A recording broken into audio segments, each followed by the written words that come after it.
Қайырлы күн баршаларыңызға. Сіздермен мен Әйгерім.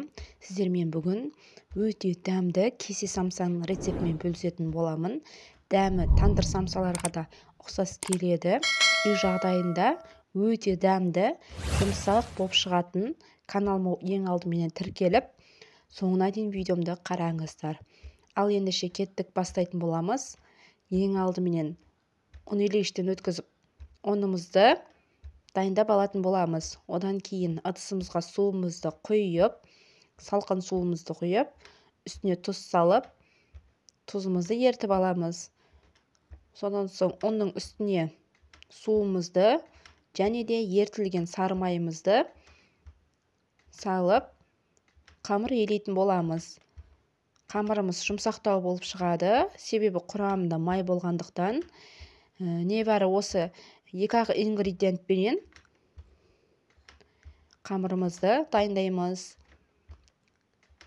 Қамырымызды жарты сағатқа қойып, осылай салмасын дайындап алатын боламыз. Картошка мен етті турап, пиязды, укропыңыз болса, укропты қосып, аскөкті, помидор болса, помидор қосып істеуге де болады. Тұз араластырып бір шетке қойып, қамырымызды бөлшектеп алатын боламыз. Қамырларымызды 3 бірдей менде самсаға жетеді.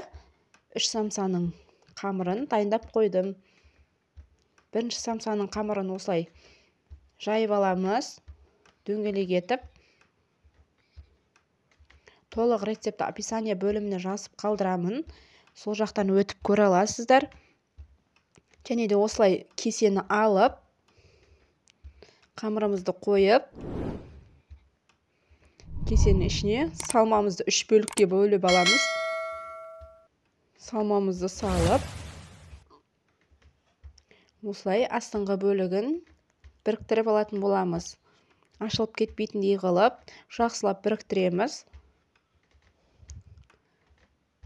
Содан соң астындағы тарелкасын жайып аламыз, дөңгелек етіп.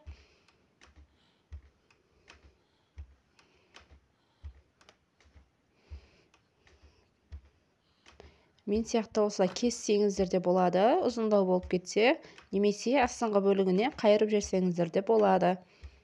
Мен осылай шет-шетін кесіп алып тастап, астыңғы бөлігіне кішкене қайырып жібердім.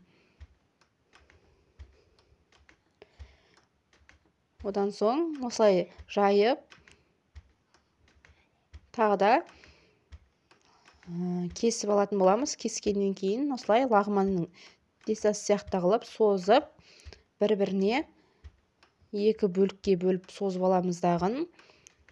Бір-біріне жалғап, осылай және де жалғанғанды ұзынша етіп созып, бір-біріне өріп алатын боламыз. Бұл бізде беткі бөлігі.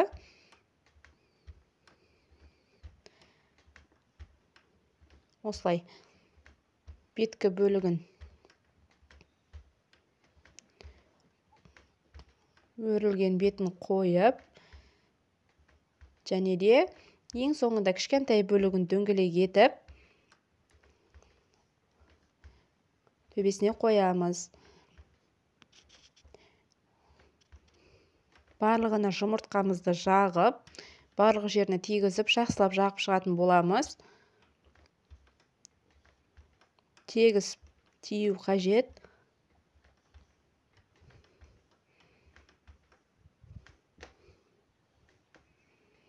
Толықтай жұмыртқамызды жағып болғанша пешімізді алдын ала қыздырып қойып, әркім пешіне ыңғайына қарай пісіріп алатын болады.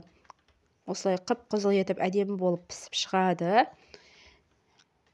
Бетін өргеннің астынан осылай жайменен кесіп алатын боламыз. Иісінің өзі ерекше болып шығады. Осылай аузын кескеннен кейін дәл қақпағы сияқты болып тұрады. Міндетті түрде осы рецептпен жасап көріңіздер. Соңына дейін болғандарыңыз үшін рахмет. Сау болыңыздар.